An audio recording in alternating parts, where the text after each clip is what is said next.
I'm Steve Brule with Studio Brule, and I'm at the International Conference on Men's Issues in London, England, hosted by Mike Buchanan and Justice for Men and Boys. I'm here with Tim Hammond, who is from uh, Palm Palm Springs, Springs, California. Palm Springs, Yeah. California. Okay, and Tim gave a lecture 2 days ago here at the conference. And what was the title of your lecture, Tim? The title was Exploring the Aftermath of Infant Male Circumcision. Okay. This is becoming a very hot topic amongst men's issues. The male genital mutilation is becoming known as nowadays, right? Yes. Yes. It's been slowly growing over the past 30 years. Men are slowly finding their voice on this issue and speaking out. And how long have you been talking about this issue? Almost 30 years now. Really? So you've been at this a long time. Yes, I've seen many different approaches to try to raise awareness of this issue, and some are more successful than others. What got you into it? Um, as a circumcised male who grew up in a circumcised culture, not thinking anything of this, it wasn't until I saw a program about the concept of foreskin restoration that made me start thinking about this issue, and then also applying the principles of manual foreskin restoration to my own body, and noticing there is a significant difference between a circumcised penis and an intact penis and how they function. And then through the process of manual restoration, working with my body to regain my genital integrity, all these emotions came up that I did not know were there. And that activated me to become more vocal in speaking out on behalf of the rights of children. Wow. So your talk, is there a central point to your talk? I'm guessing that you are anti-MGM. You want it shut down, stopped. Right. The purpose of my talk was to talk about something which the medical community has never investigated, which is the long-term adverse consequences to men from infant male circumcision. And I have conducted 2 surveys now of men. The first one was over 500 men.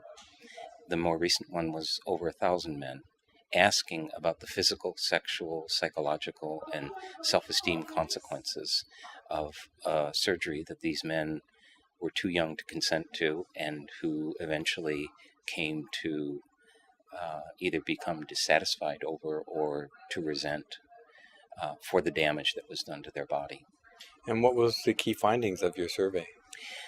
Physically, men had a whole range of anomalies with their body: tight, painful erections, prominent scarring, meatal stenosis, which is very common. It only occurs in males who were circumcised as infants.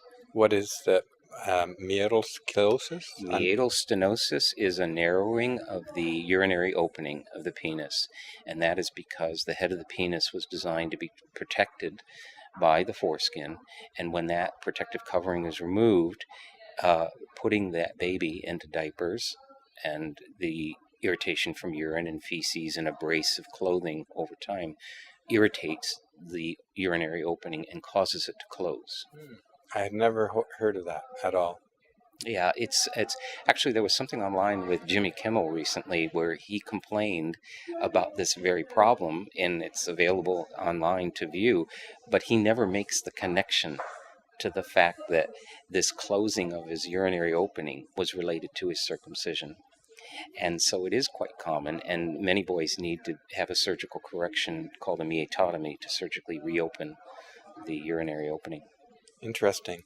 Now, I've noticed that a lot of the people in this movement who are anti-circumcision, they no longer use the word circumcision. They're using male genital mutilation because they feel that's a more accurate description of this.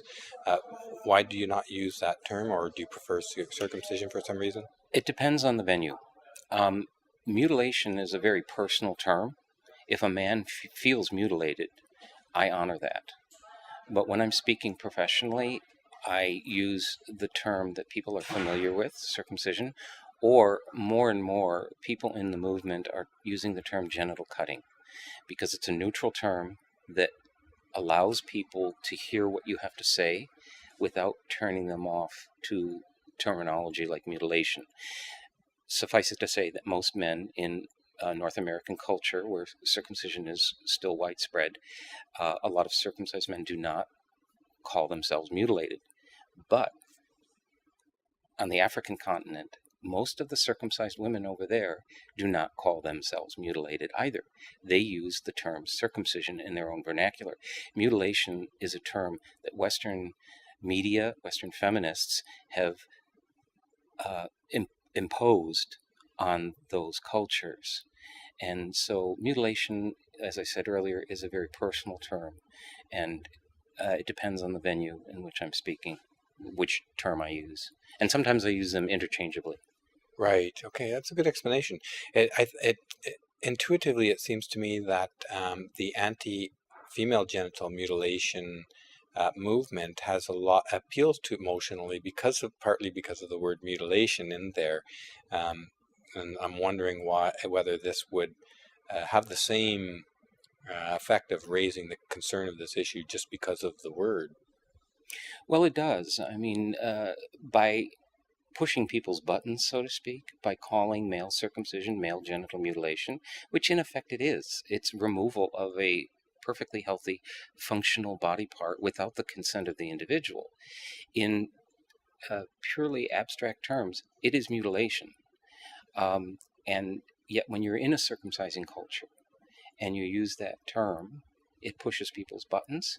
Sometimes it backfires, but oftentimes it causes people to wonder, to question, and to relate to other forms of genital surgeries that they do view as mutilation. It has caused a lot of people who are concerned about female genital mutilation to question what we're doing to our boys. Are you getting support from anti-FGM activists?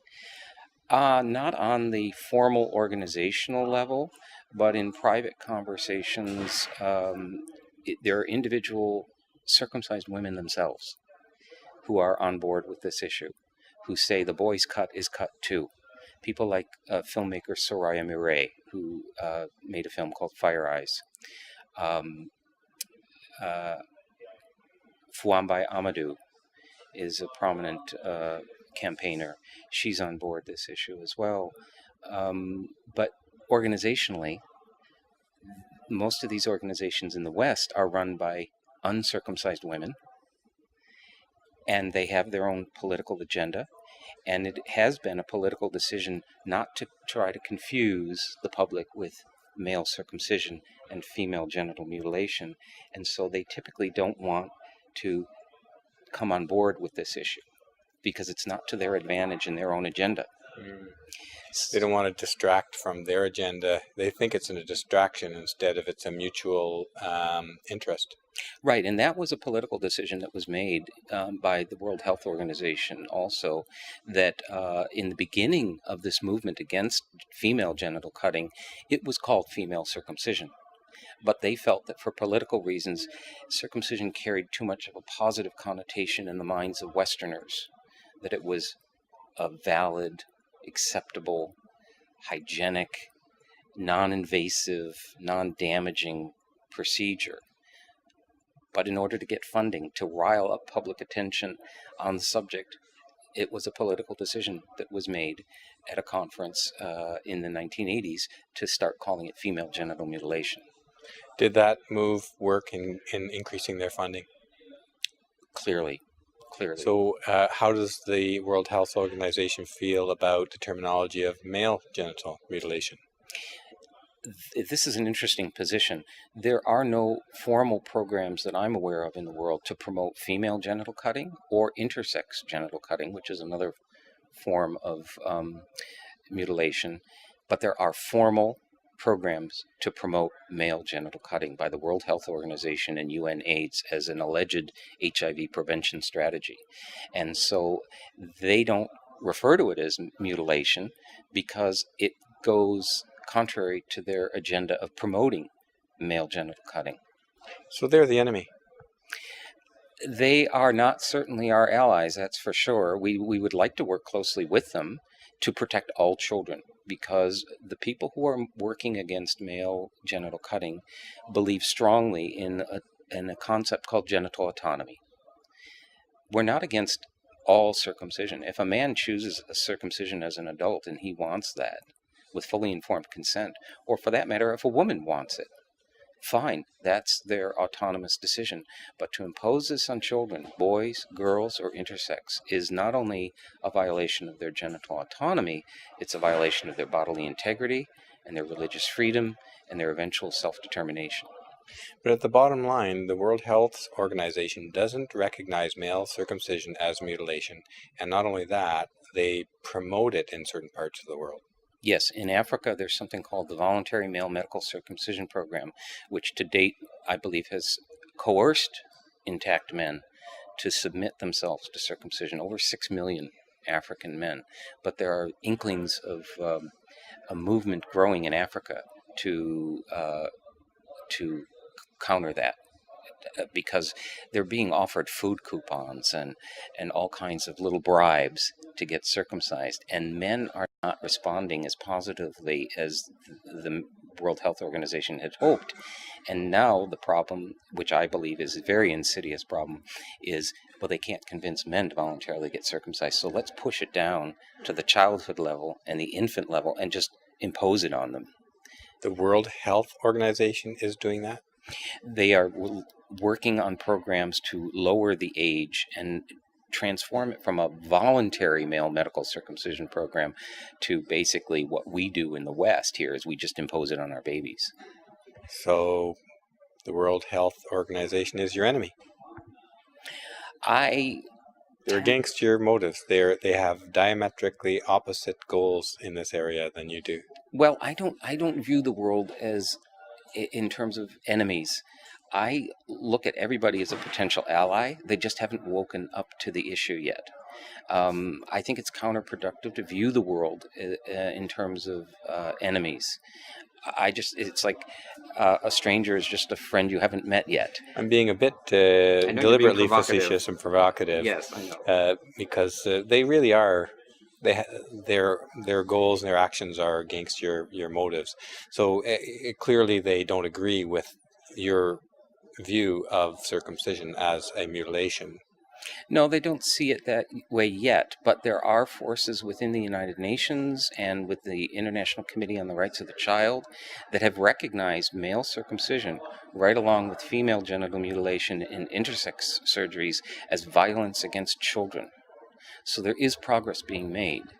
It's just taking time. And part of if I had to call anyone my enemy, it would be the American medical community, because the American medical community has been promoting circumcision, and the researchers who went to Africa and put together these bogus studies about HIV prevention through circumcision come from circumcising cultures. These are circumcised men themselves. It's an ideological movement then. It is, and the biggest perpetrators are the people who have been abused themselves. Circumcised men, unless they wake up to what was done to them, they will continue the practice on to the next generation and the next generation. It's kind of like child abuse. If you were abused as a child and you don't deal with that, you end up abusing your own children. And circumcision is a form of child abuse. But isn't that the same thing we find with female genital mutilation? The females are promoting female genital mutilation in those cultures. Yes. I mean, the Western media and the Western feminists have tried to tell us, well, this is a male patriarchal practice and the men are forcing it on the women. That's absolutely not true. And in those cultures that circumcise girls, their brothers are getting circumcised too. They're sort of equal opportunity mutilators, if you want to look at it that way in a perverse sense. And so it's not like these girls are being singled out. The boys are being mutilated too. And the ones who perpetuate it on the boys are the fathers, the men of the community. The ones who perpetuate it on the girls are the mothers, the grandmothers, the great-grandmothers. They just continue that custom. And yes, there is progress being made toward eradication, but there are still very strong movements in many African countries of circumcised women who will take to the streets in defense of their customs. And that's what we're finding right here with male genital mutilation or circumcision right now.